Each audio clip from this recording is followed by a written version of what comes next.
Hello everyone. Today I will be reading Chester's Way, another story by Kevin Henkes.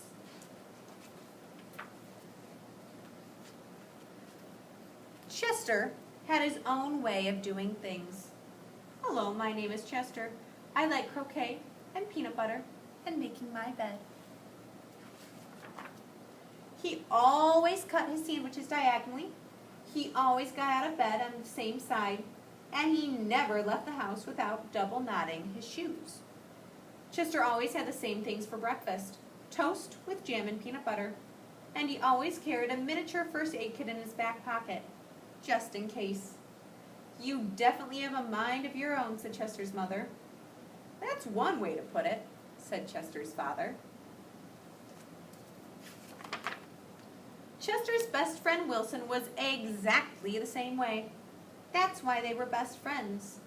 Chester wouldn't play baseball unless Wilson played, and they never swung at the first pitch or slid head first. Wilson wouldn't ride his bike unless Chester wanted to, and they always used hand signals. If Chester was hungry, Wilson was too, but they rarely ate between meals. "Some days I just can't tell those two apart," said Wilson's mother.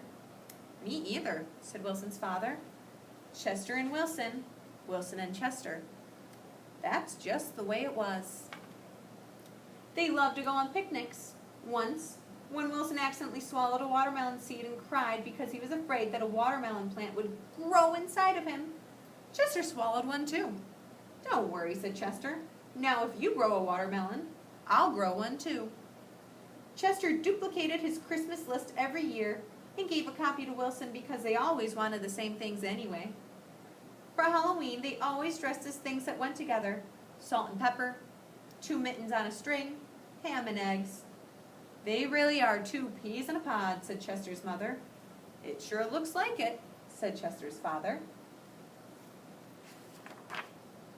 In spring, Chester and Wilson shared the same umbrella. In winter, they never threw snowballs at each other. In fall, they raked leaves together. And in summer, they reminded each other to wear sunscreen so they wouldn't burn.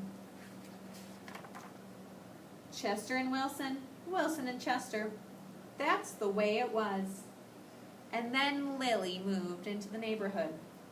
Lily had her own way of doing things. She wore Band-Aids all over her arms and legs to look brave. She talked backwards to herself sometimes so no one would know what she was saying. And she never left the house without one of her disguises. Lily waved at all the cars that passed by, even if she didn't know who was in them. And she always carried a loaded squirt gun in her back pocket, just in case. "She definitely has a mind of her own," said Chester. "That's one way to put it," said Wilson. When Lily asked Chester and Wilson to play, they said they were busy. When she called them on the phone, they disguised their voices and said that they weren't home. If Lily was walking on one side of the street, Chester and Wilson crossed to the other and hid. "She is something else," said Chester. "Looks like it," said Wilson. Are they being very friendly to Lily? Not really. One day, Chester and Wilson were practicing their hand signals. Some older boys rode by popping wheelies. They circled Chester and Wilson and yelled things at them. Chester and Wilson didn't know what to do. Just when they were about to give up hope, a fierce-looking cat with horrible fangs jumped out of the bushes and frightened the older boys away.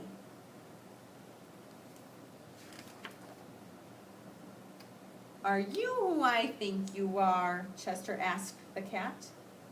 "Of course," said the cat. "Thank you, Lily," said Chester. "You're welcome, Chester," said Lily.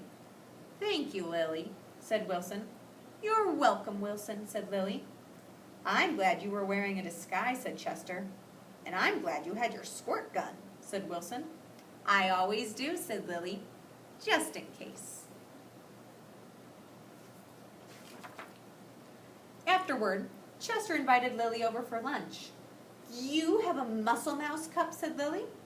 "Of course," said Chester. "I do too," said Lily.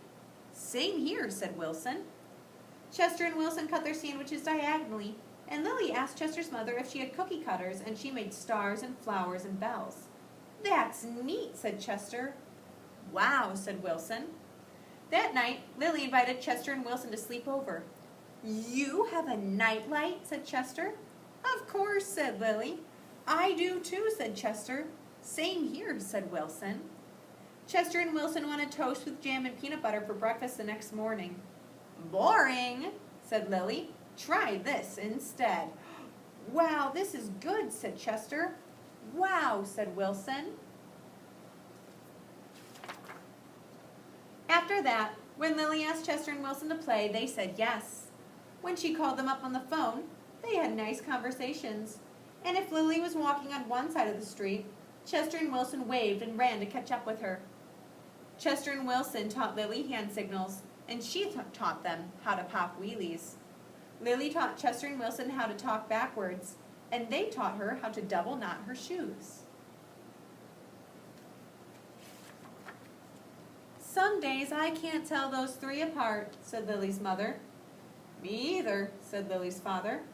Chester and Wilson and Lily, Lily and Wilson and Chester.